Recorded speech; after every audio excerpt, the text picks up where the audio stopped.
গ্রেফতার এড়াতে পারলেন না সাবেক প্রধান বিচারপতি ABM খায়রুল হক। ৫ আগস্টের পর কেউ বলেন বিদেশে, কেউ বলেন দেশেই আছেন তিনি। দেশের নির্বাচন ব্যবস্থা ধ্বংসকারী খায়রুল হকই প্রথম কোনো বিচারপতি যাকে গ্রেফতার করা হলো হত্যাসহ রায় জালিয়াতির মামলায়। জীবন বীমা কর্পোরেশন নতুন নতুন পলিসি চালু করে আসছে। জীবন বীমা কর্পোরেশন। কে আপনার কেয়ারটেকার হেড হবেন না হবেন এটা ভবিষ্যতেই বলতে পারে। আমি সবসময় আল্লাহর উপর নির্ভর করি। I live in the present, I don't know about the future. কথাবার্তায় অত্যন্ত ভদ্রলোক, চলাফেরায়ও স্মার্ট ছিলেন বাংলাদেশের বিচার বিভাগের অভিভাবক। কিন্তু কে বলবে তিনি এদেশের বিচার বিভাগ দলীয়করণের শুরুটা জোরেশোরে করে দিয়ে গিয়েছিলেন?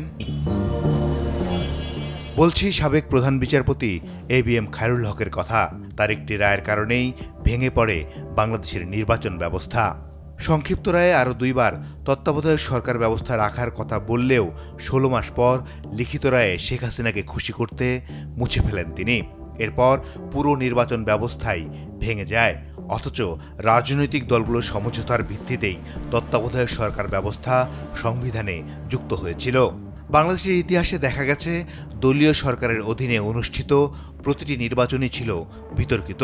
তত্ত্বাবধায়ক সরকার বাতিলের পর প্রথম নির্বাচনে বিএনপি, জামাত সহ বিরোধী দলগুলো অংশ নেয়নি।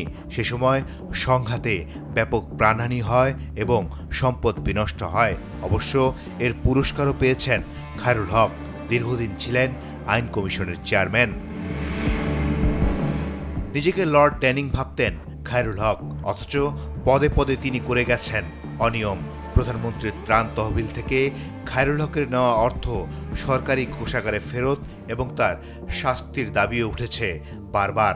সেই সাথে অনিয়ম করে প্লট নেয়ারও অভিযোগ উঠেছে তার বিরুদ্ধে।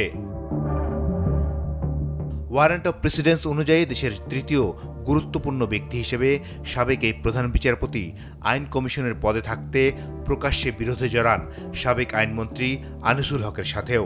তাকে পাশ কাটিয়ে সরাসরি শেখ হাসিনার কাছে গিয়ে সেই পদের মেয়াদও বাড়ান তিনি।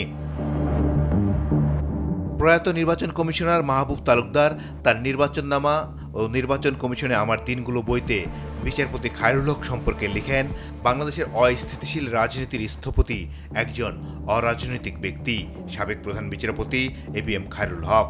আমি তাকে অরাজনৈতিক ব্যক্তি বললে মূলত তিনি পর্দার অন্তরাল থেকে দলীয় রাজনীতির পক্ষে বিপক্ষে দাবার চাল দিয়েছেন। আমি দেখব যে কোনো আইন ভঙ্গ হয়েছে কিনা, সত্যিকার অর্থে স্ক্যান্ডালাইজিং অফ দ্য কোর্ট হয়েছে কিনা, সেই জিনিসটা আমরা দেখব। লোকে বলে পাপ নাকি বাপ কেউ ছাড়ে না, তাই যেন হলো সাবেক প্রধান বিচারপতি ABM খায়রুল হকের সঙ্গেও। বৃহস্পতিবারের সকালটা ভালো হয়নি সাবেক এই প্রধান বিচারপতির। বাসায় হাজির হয় ডিবি। এরই মধ্যে তার বিরুদ্ধে থাকা 3টি মামলার একটিতে তাকে নেওয়া হয় ডিবি কার্যালয়ে।